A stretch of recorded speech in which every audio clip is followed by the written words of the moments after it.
O Gabriel Kuhn tem um livro sobre o Weber, que o título é extraordinário, extraordinário. Ele é um dos maiores entendedores do Weber no Brasil, mas o título vale a obra, que é Crítica e Resignação. Crítica e Resignação, esse era o Weber, né? Esse era o Weber. Mas, enfim, é o inesperado dentro do imprevisto, né?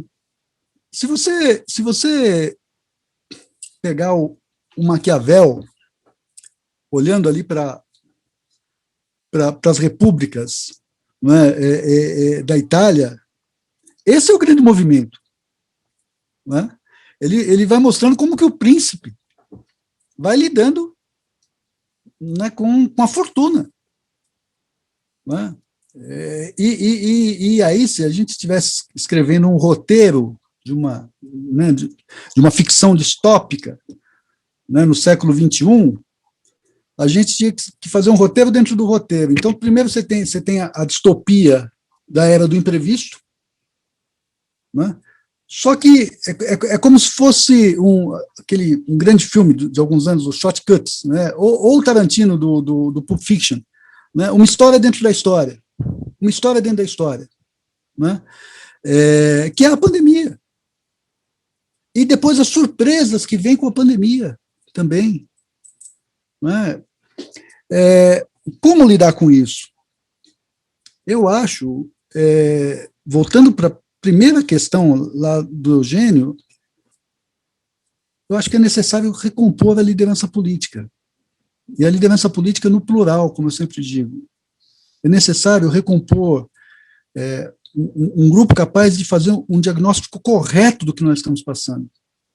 Sérgio, você conversa com vários políticos, eu também, todos nós aqui conversamos com vários políticos, nós sabemos que essas questões não passam pela cabeça de 95% deles, eu estou sendo generoso. Estou sendo generoso.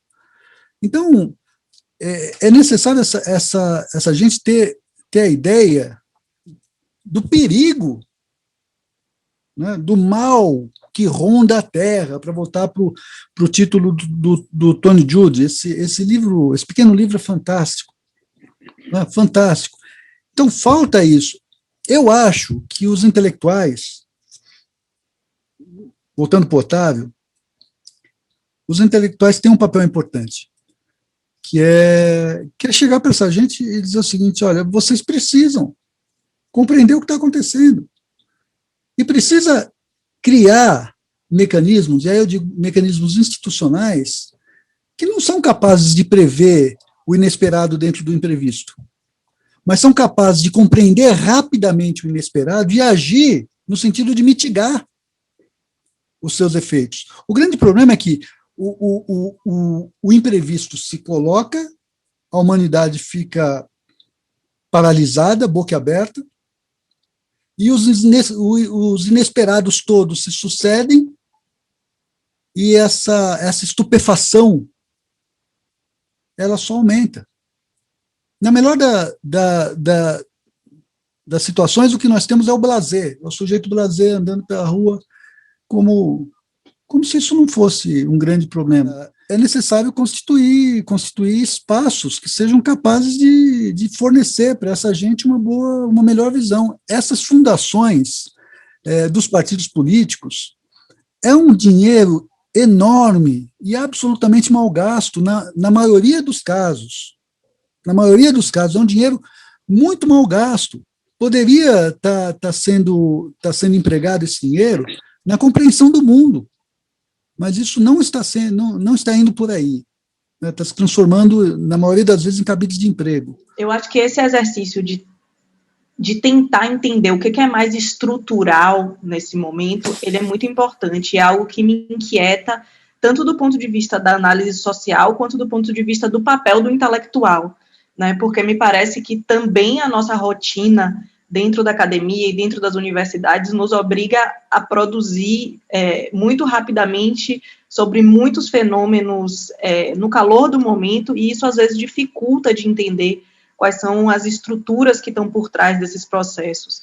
Então, para mim, é um esforço muito difícil, mas muito válido.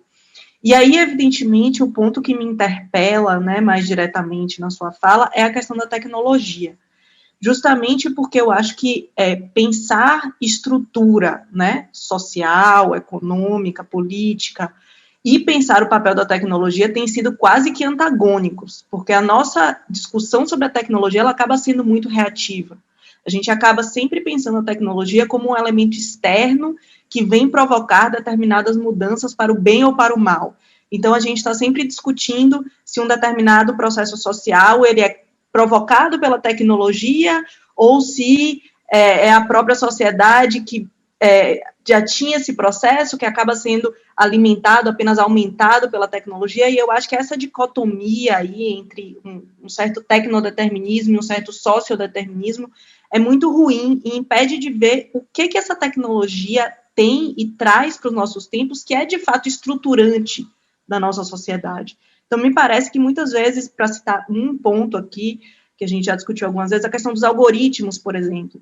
Acho que tem inúmeras questões para a gente discutir sobre algoritmos, mas um dos fatos é que os algoritmos estão aqui para ficar, por uma série de motivos.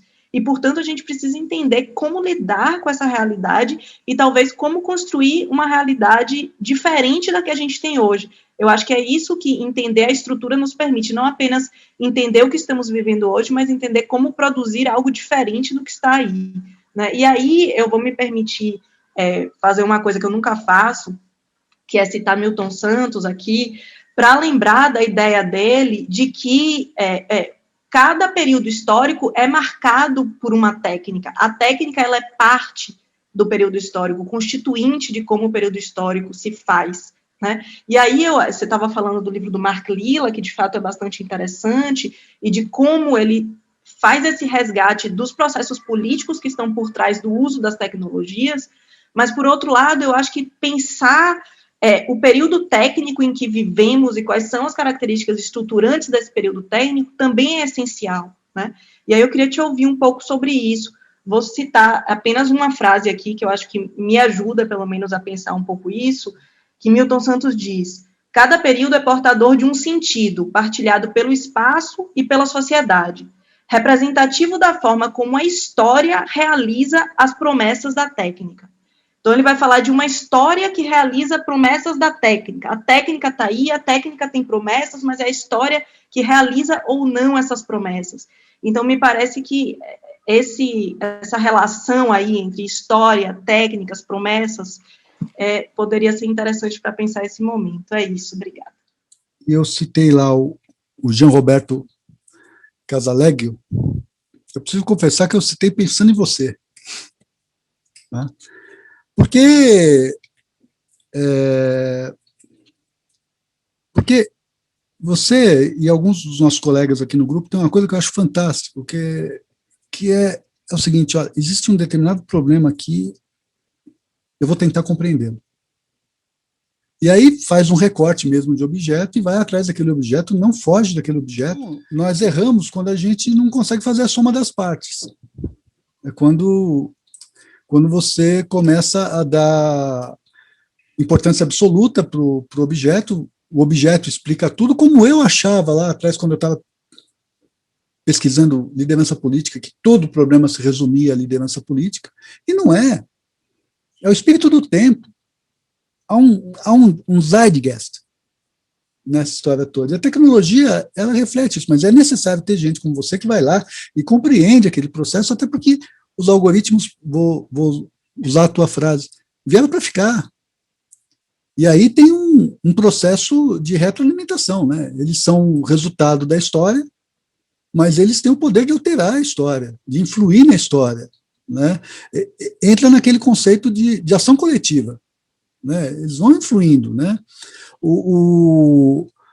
Agora, não dá para ter essa absolutização, nem, né, de que a história é muito mais importante e, portanto, as partes não interessam muito, né?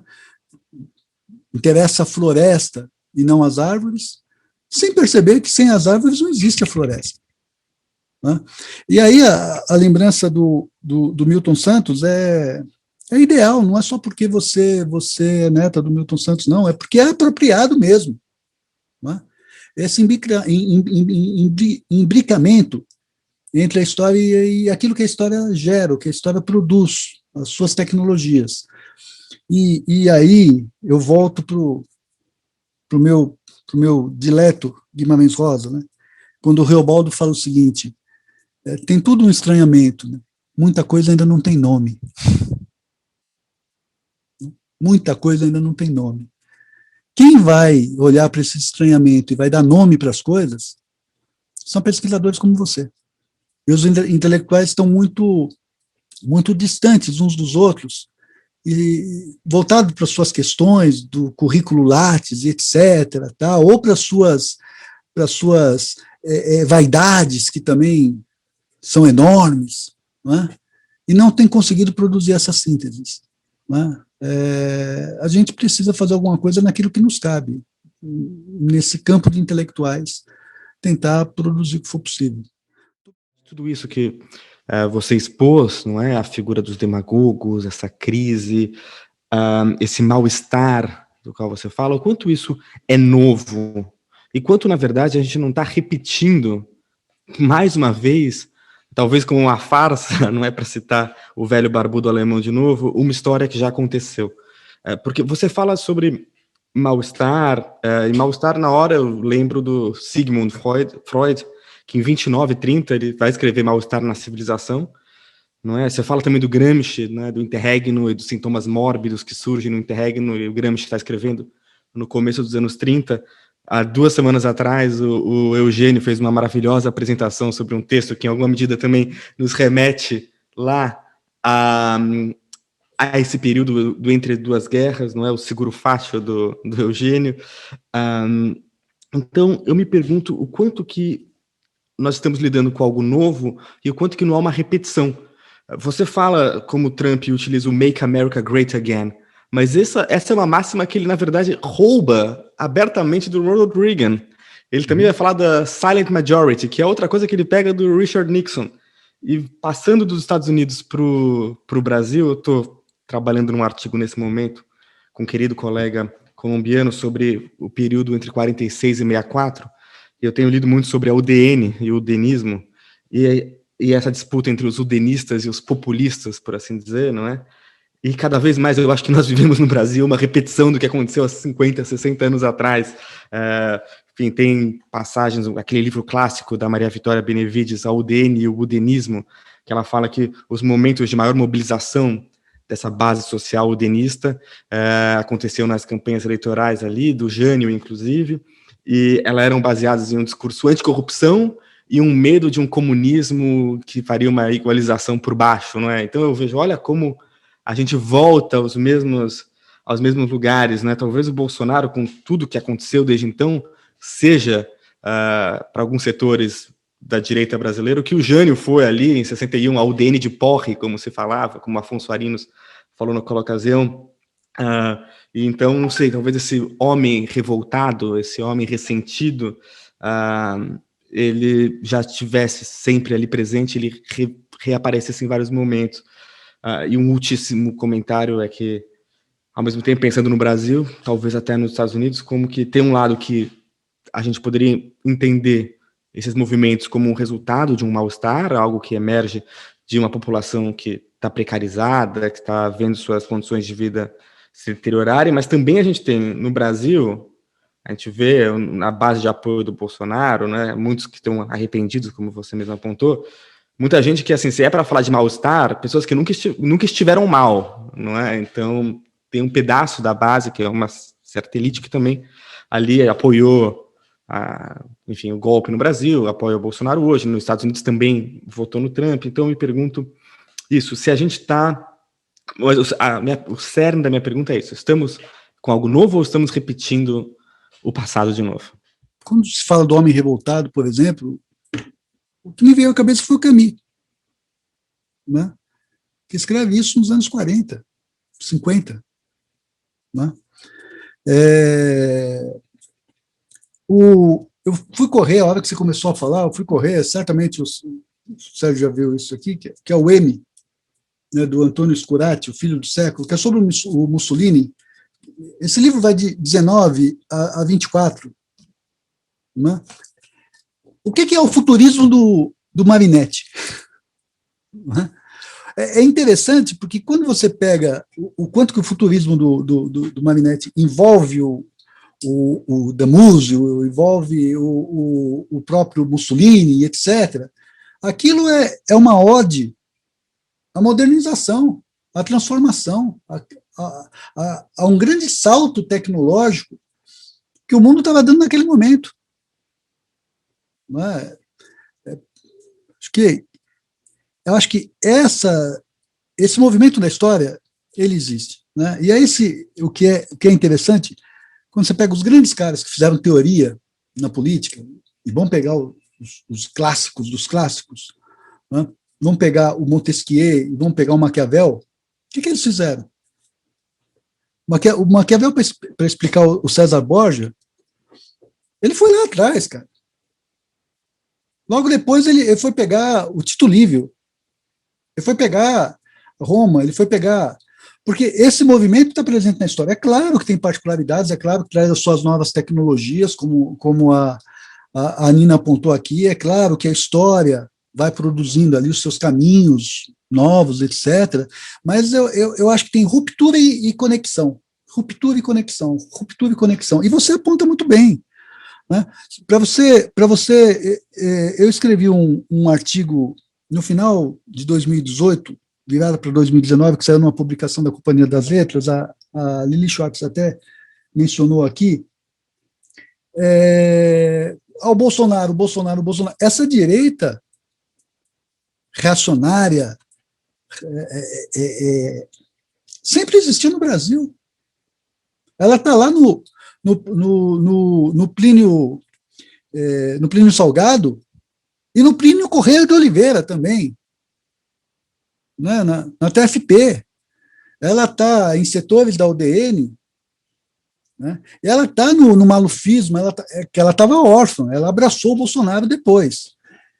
Então, a história, ela tem um sentido, sim.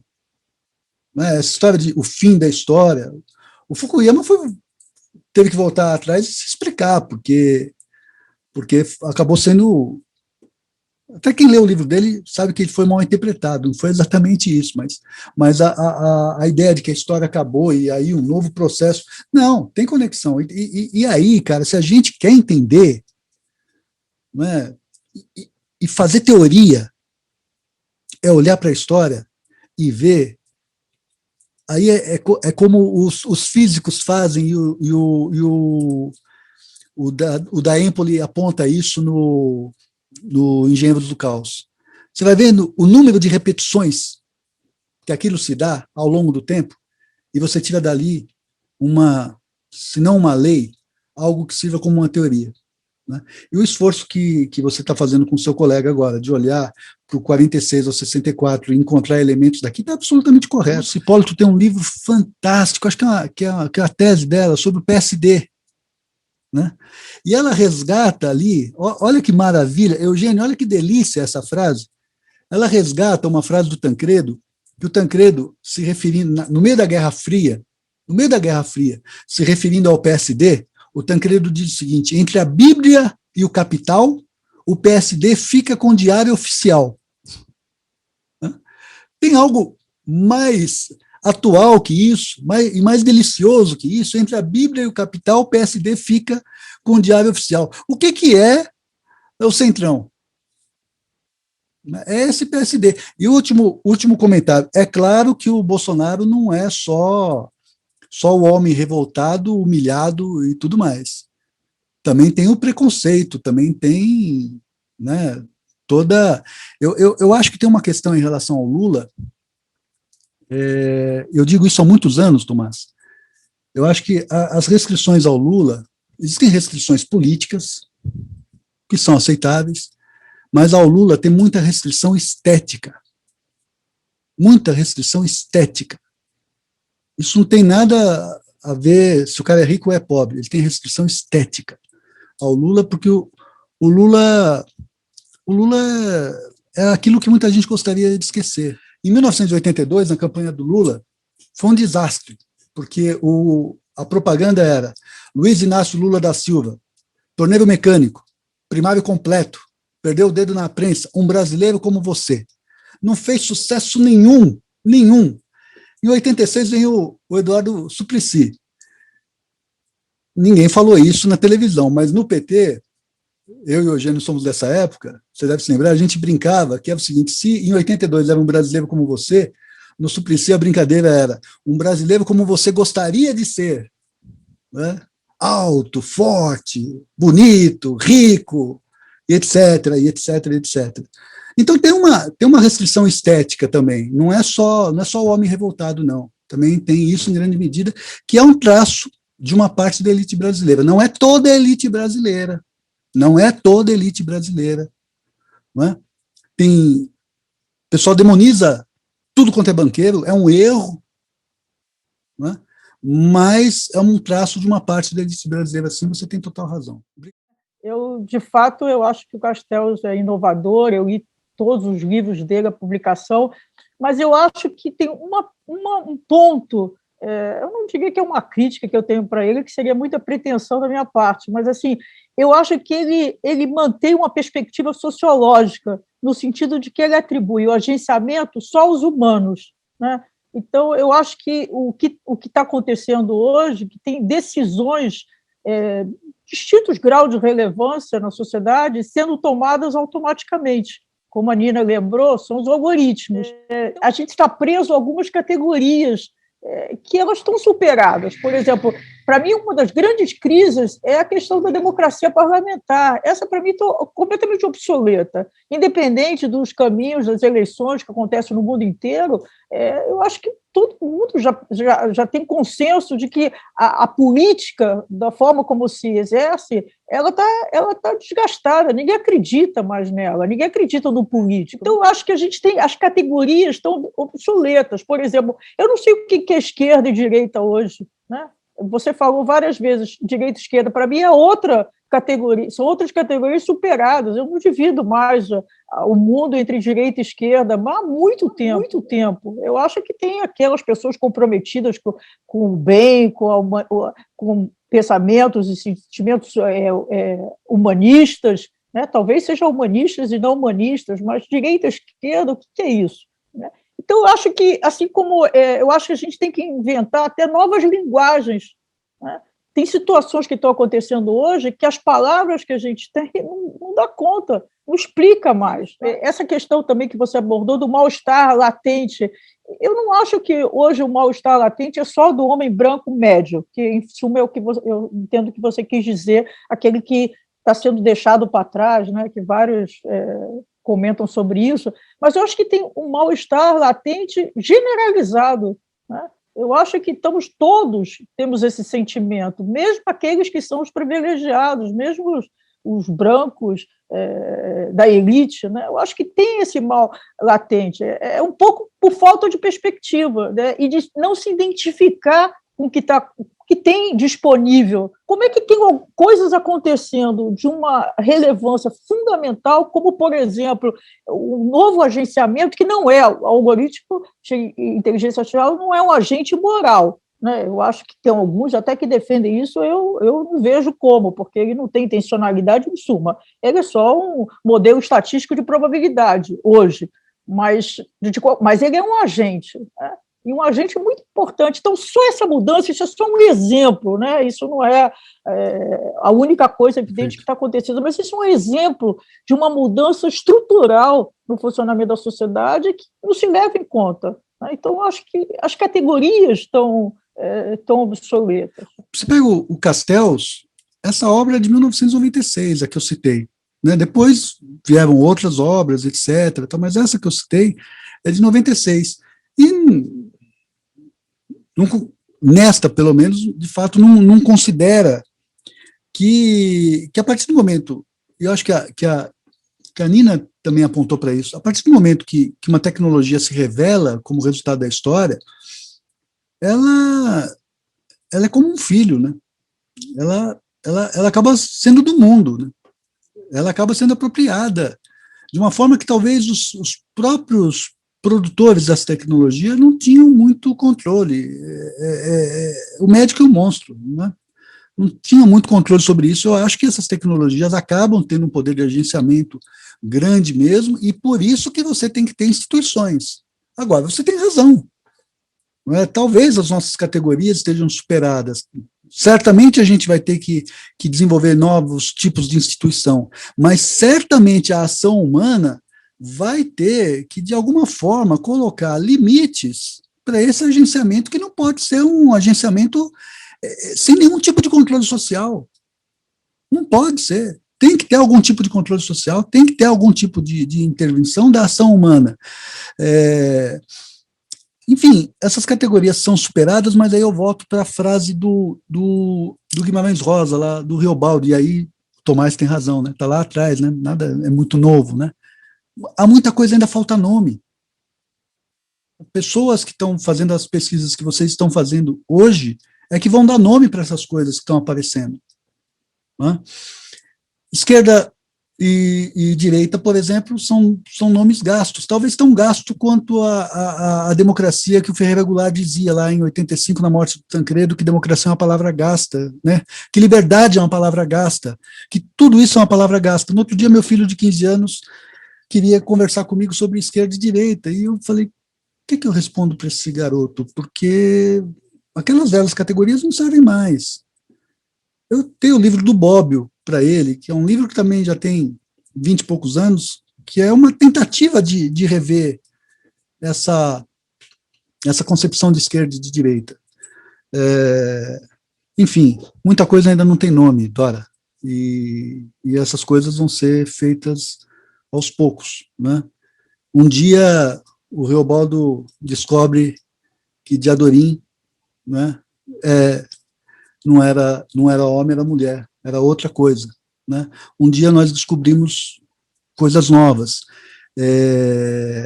Um dia a gente supera isso tudo. A gente precisa acreditar na ação humana, na ação da humanidade, e precisa acreditar na política. A política é necessária, mesmo que ela esteja nessa crise terrível, ela é necessária ser resgatada. E quando eu falei do homem branco e etc., está claro. Quando eu falo do homem, o homem revoltado, talvez eu precise ajustar a minha linguagem. Não é mais o homem, né? É a humanidade. Homens, mulheres e qualquer ser humano, né, que nem se enquadre nesses conceitos mais. Mas todos nós sentimos esse mal-estar, e é a política que vai tirar a gente desse mal-estar. Eu acho que se alguém assistir esse vídeo e disser não tem data, vai achar que essa nossa tarde aconteceu antes da eleição de Joe Biden e com a França na iminência de ter Marine Le Pen como presidente da República e por aí vai. O que eu quero dizer com isso?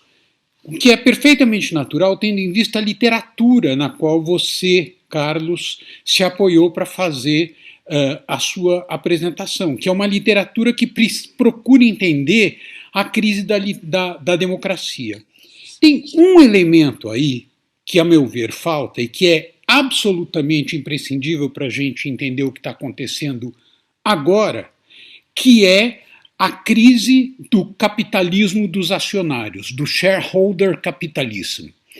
Na origem de tudo que a gente está falando está a ideia de que o Estado estava falido, o Estado, como dizia o Reagan, é o problema e não a solução, e, portanto, a solução está aí na iniciativa dos indivíduos e cabe aos mercados financeiros ter a agilidade de colocar dinheiro na mão dos indivíduos, dinheiro na mão das empresas. As empresas têm que deixar de ser um organismo socialmente qualificado e elas se medem pelo seu desempenho na Bolsa de Ações, e isso foi moldado a partir de Reagan, Thatcher, etc., e tem uma ampla literatura sobre isso. Isso fracassou, isso não deu certo. Isso foi um fiasco total. E esse fiasco se manifesta na crise de 2008. Ora, o que acontece? Depois da crise de 2008, nós temos essa ascensão da extrema-direita, mas nós temos também, e agora isso é muito importante, uma reação a isso que vem não de coisas genéricas de esquerda, mas que vem da ideia de que nós precisamos, de mais Estado. Isso é importantíssimo. Nós estamos vivendo num momento em que as grandes organizações multilaterais, os Estados Unidos, a União Europeia, para não falar dos países asiáticos, estão dizendo para o mundo: não dá para confiar no mercado se nós quisermos resolver os grandes problemas da humanidade. O Estado tem que intervir, e tem que intervir na direção, do combate à crise climática, e 2, no combate às desigualdades, e 3, por meio de uma economia do cuidado. Cuidado com as pessoas e cuidado de quem cuida das pessoas. Essa mudança está acontecendo, ela é extremamente importante, ela não está contemplada na literatura que nós conhecemos e que você examinou, e ela, a meu ver, nos abre um horizonte em que, para vencer o fascismo, o que a gente precisa, o fascismo, o fanatismo, eu acho que fanatismo faz todo o sentido no sentido do Amos Oz, para vencer o fanatismo, o que a gente precisa não é moderação, calma, timidez, vamos fazer uma coisa mínima. Não. Para vencer o fanatismo, o que a gente precisa é ambição, como os americanos estão tendo a ambição de superar o Trump, fazendo transformações estruturais na vida econômica e na vida social. Eu queria saber o que você acha disso, e desculpe minha exaltação, mas eu estava um pouco exasperado com esse tom que a gente está movido pela literatura, claro, na qual se baseou a tua apresentação. Muito obrigado. Eu acho que está na náusea do Sartre. Se não me engano, está lá. É um desses romances existencialistas, desses grandes romances existencialistas, que é um sujeito que vai todo dia na biblioteca, e o protagonista encontra com ele e tem papos ótimos, grandes papos. O cara é muito esperto, muito inteligente, sagaz, até que o protagonista faz uma pergunta para ele de um determinado autor e o cara não sabe responder. Ele fala assim: mas como você não sabe? Ele fala assim: não, é que eu estou aqui na letra H, esse cara, o nome dele começa com V. Ele está estudando pela ordem alfabética daqueles fichários das bibliotecas antigas, né? Entendeu? Então, a gente estava no H, você foi lá para o V. Eu tenho referências do V, referências. E as minhas referências, elas vêm no sentido de concordar com você. Né? Eu acho, eu cheguei a mencionar aqui que a importância da eleição do Biden. Há uma pergunta feita pelo Eugênio, se eu não me engano, que aquilo pode estar ali um símbolo, um marco, de um processo de transformação, um marco. Como marco, né? Ele não abarca tudo, mas é um marco. A eleição do Biden, o acordo que se fez, a aliança que se fez ali, e até mencionei que hoje, olhando para esses primeiros movimentos do Biden, você pode dizer que o Biden está à esquerda do Clinton e está à esquerda do Obama. Né? Tem tido posturas muito avançadas e nem um pouco tímidas. Vai na direção do que você apontou. Eu acho que estamos indo para esse caminho. E te digo mais, o INSPER acabou de publicar um livro agora em março sobre a pandemia. 26 autores, vários, eu sou um deles, escreveram vários artigos, e eu tentei escrever um artigo sobre a pandemia e a política, dizendo o seguinte: duas coisas a pandemia deixou claro. Primeiro, o demagogo não dá conta. Mas essa visão de Estado ultraliberal, etc., o Paulo Guedes tampouco dá conta. Não dá conta. Isso fracassou. Fracassou lá em 2008, né? E continuou fracassando, e nós aqui fizemos uma escolha anacrônica até em 18. Já era velho em 18. Não é? E agora, a gente vai ter que migrar para alguma coisa. Eu tenho discutido isso muito no campo do debate político, né? A gente vai ter que migrar para uma coisa em que você tenha pessoas que sejam capazes de compreender a importância das políticas públicas, por exemplo, eu acho que o próximo ministro da Fazenda, do próximo presidente da República, ele tem que ser um cara que faça o discurso da efetividade das políticas públicas. Claro, com responsabilidade fiscal. Claro, sem jogar dinheiro fora. Claro que sem gastar dinheiro público à toa. Mas a discussão tem que ser políticas públicas efetivas. E quando você olha para os gráficos, enfim, para os equilíbrios fiscais, o importante é que a curva aponte lá na frente para algo aceitável. É essa discussão que eu tenho feito. Então você vai precisar de gente que seja capaz de compreender políticas públicas, mas seja capaz também de dialogar com essa economia que surgiu desse processo todo. Né? Você não pode ter militantes de resto inocentes e juvenis como esses caras que estão com o Paulo Guedes. Né? Isso está ultrapassado, isso foi varrido, mas ainda está muito presente. Ainda está muito presente, Ricardo. Então, eu concordo com você. Existe um outro mundo que existe um mundo que fracassou, mas que ele ainda continua presente como símbolo das crenças mortas. Entendeu? E existe um mundo novo, que já nasceu, que está se expandindo, não é? E que pode, pela mão da política, voltando à questão da Dora, que pode, pela mão da política, não é? Construir um mundo novo, um mundo melhor. Eu quero dizer para você o seguinte, eu me considero um cara absolutamente pessimista na análise e otimista na ação. Entendeu? Eu acho que é isso que pode levar a gente para frente, né? Temos que ser rigorosos na análise, talvez até um tanto, né, amargos, mas temos que ser otimistas na ação, na crença de que é possível mudar. E você tem razão, já está mudando em grande medida. Ainda não o suficiente e não no ritmo desejável. Mas se a gente acredita na história, embora no outro dia um amigo tenha alertado para mim que a história não é uma procissão, uma procissão alegre e feliz a caminho do futuro. A história não é isso. Ela pode até vir a ser, mas ela não é só isso. Né? Então temos que acreditar que a história tem ali os seus zigue-zagues, né? As suas idas e vindas. Né? Mas, Ricardo, eu falei demais só para dizer que eu concordo integralmente com você, me desculpa. Eu não consigo desassociar a crise da democracia a uma outra crise que o Ricardo tocou em passando, você também já tocou, que é a crise do liberalismo econômico.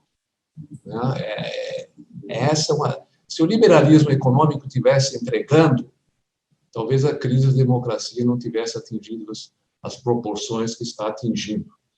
Enfim, o liberalismo, ele, ao longo dos anos, ele acabou acentuando a desigualdade, gerou plutocracia. Hoje, falar que os Estados Unidos hoje é uma grande plutocracia não é um exagero, tá certo?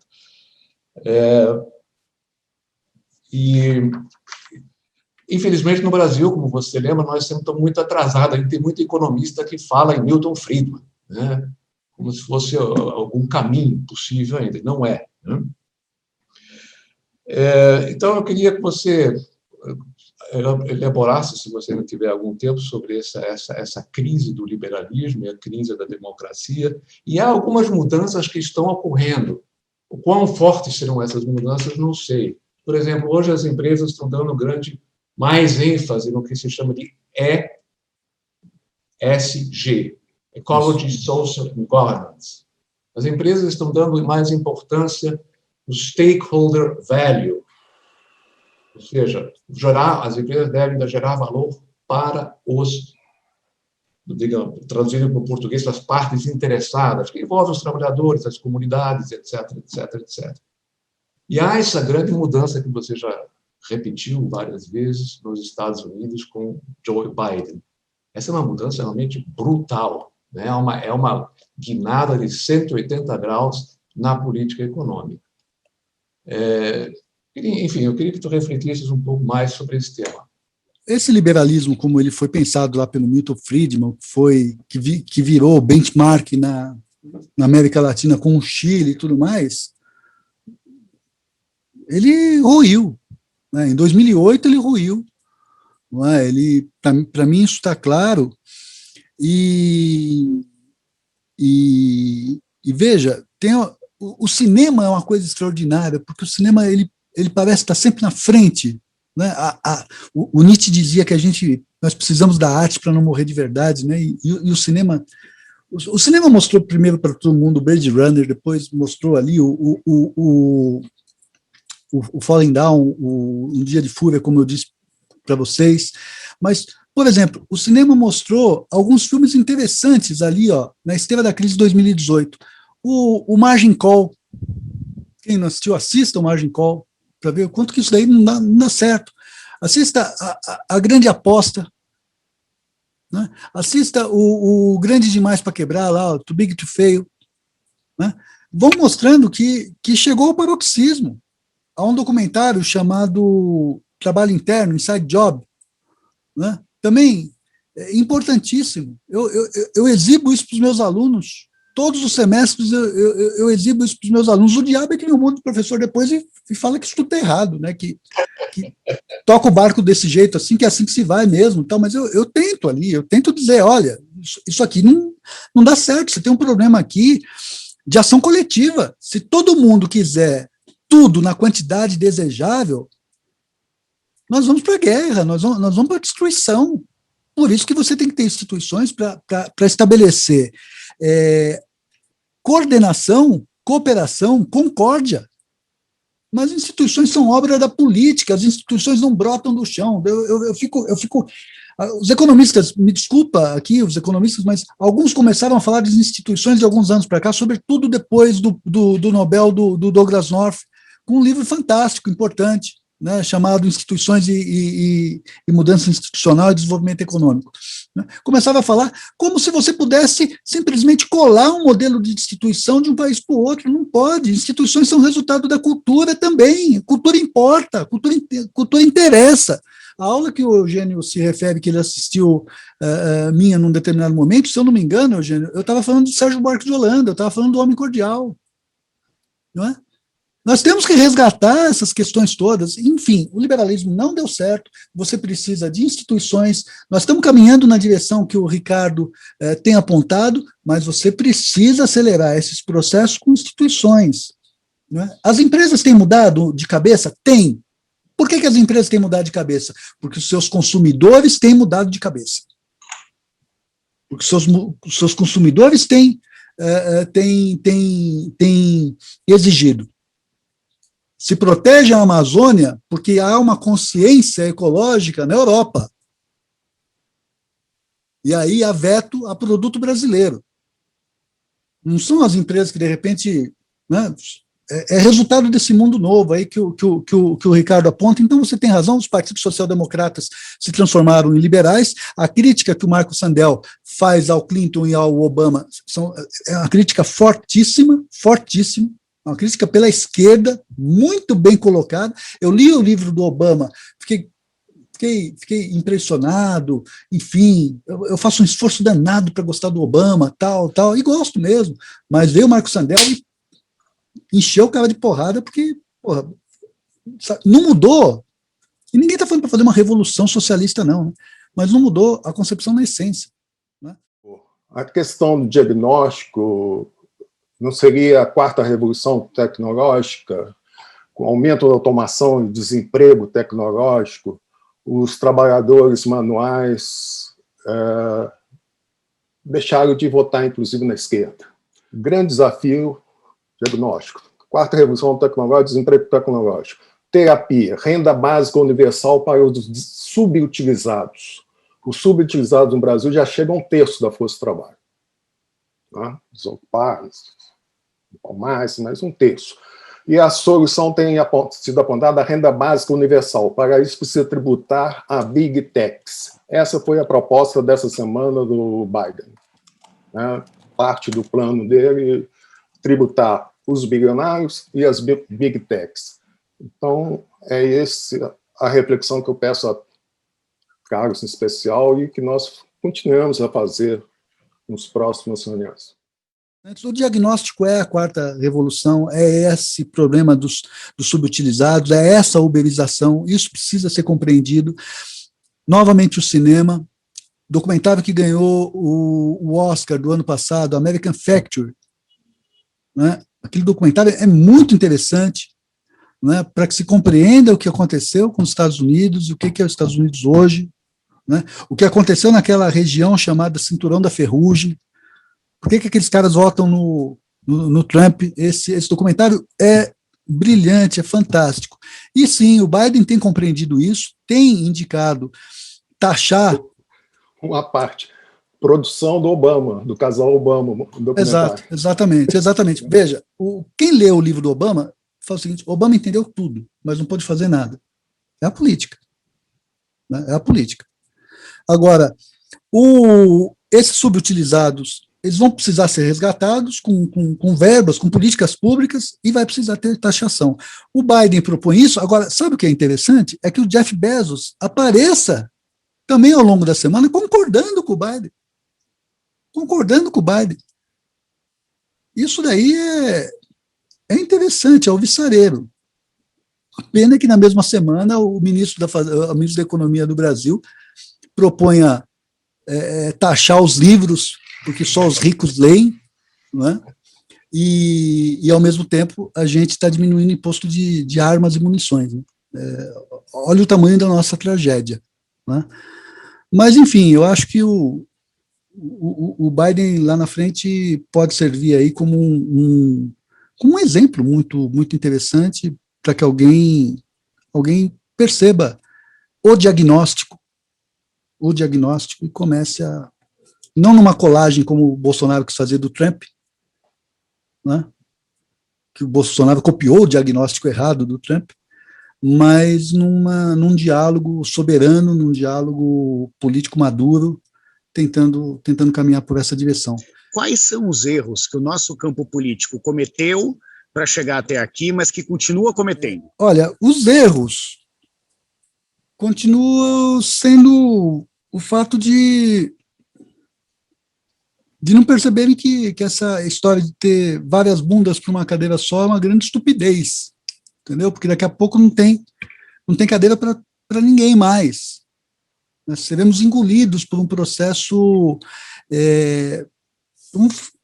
fratricida. Será que há tanta diferença mesmo entre aquele PSDB histórico? Eu não estou dizendo o PSDB naquilo que ele se transformou. A barbárie faz entender que as diferenças são menores, né? A barbárie tem que, pelo menos isso tem que servir. Pois é. Cara, eu vou dizer uma coisa. Alguns momentos me emocionaram muito nesses últimos anos, que foi, por exemplo, o velório da Dona Ruth, quando Lula vai visitar o Fernando Henrique, o velório, a morte da Dona Marisa, quando o Fernando Henrique não pode ir ao velório da Dona Marisa e visita o Lula no hospital. Quer dizer, ali tem duas coisas presentes. Primeiro, tem o sublime, né, o ser humano. E tem uma coisa terrível, por não poder mais fazer a coisa básica de prestar solidariedade no momento daqueles. Quer dizer, o Fernando Henrique ter que ir no hospital e entrar por trás, e se fosse o contrário, o Fernando Henrique tivesse sucedido o Lula, e nessas condições talvez o Lula devesse ter feito a mesma coisa. Nós precisamos superar isso. Agora é interessante, o Lula aparece logo depois do Fachin, cerca de 3, 4 semanas, Lula aparece, faz um pronunciamento interessante, aí um setor do PT começa a se movimentar, defendendo as suas teses, querendo segurar o Lula, né, num campo delimitado da esquerda, meio que impedindo o Lula de fazer movimentos, de inflexões. Esse é o jogo da política, que tem que ser observado. Eu vou ser muito telegráfico aqui, mas em 2005, 2006... 2004, 2005, Lula e Tasso Gereissati eram habituês do Cine Alvorada, no Palácio da Alvorada. E veio a CPI dos Correios. Quando vem a CPI dos Correios, o PT passa a bater no Tasso Gereissati. Né? E o PSDB passa a bater no Lula. Ou seja, os contras, existem contras nos dois times. Os contras ainda estão aí. Isso é um processo que a gente pode marcar uma outra tarde para conversar sobre isso.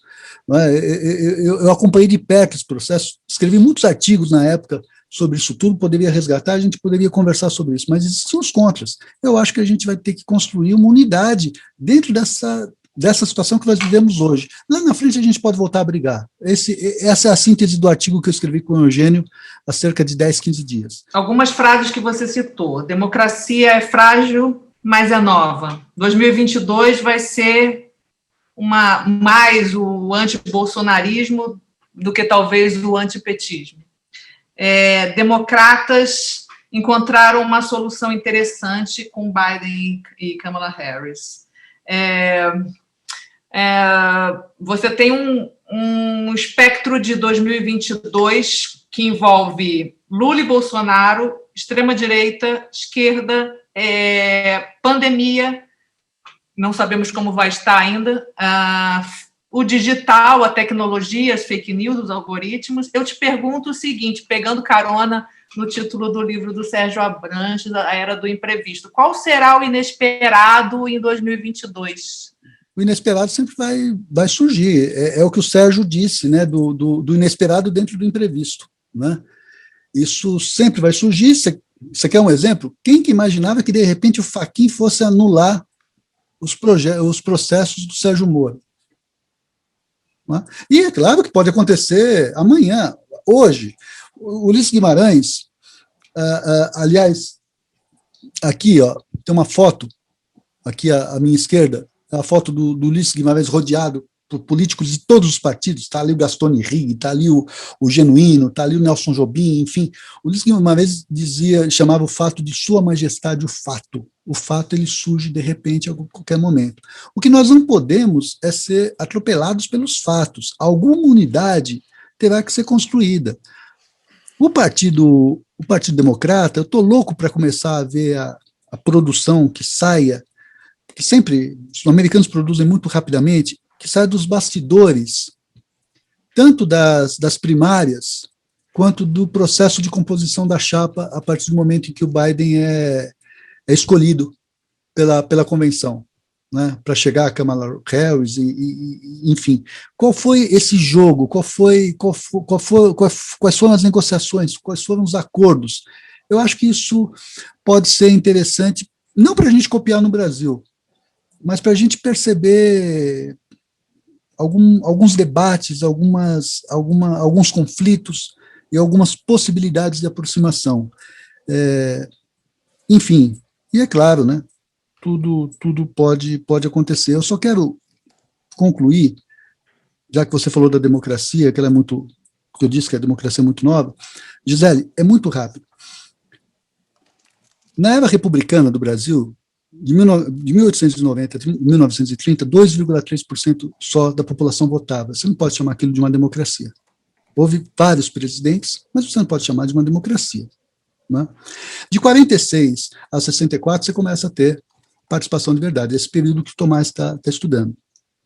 No entanto, o Getúlio recebe a faixa do Dutra, mas não passa, porque suicida. O Juscelino não recebe a faixa de um eleito, passa para o Jânio, que renuncia, e, portanto, não passa a faixa. O João Goulart não recebe a faixa e não passa a faixa, porque recebe um golpe.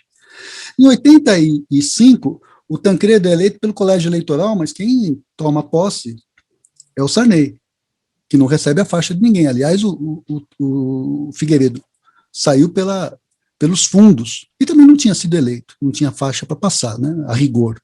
Né?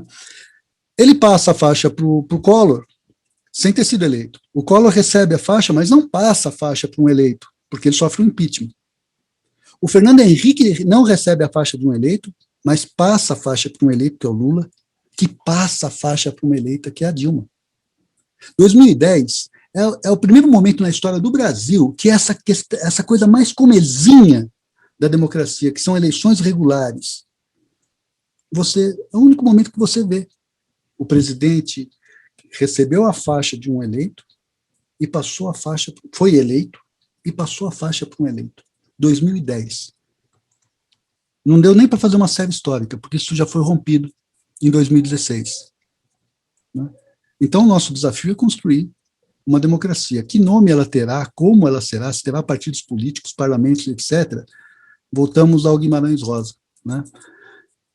Então, muita coisa ainda falta nome, nós vamos ter que descobrir quais são esses nomes. Né?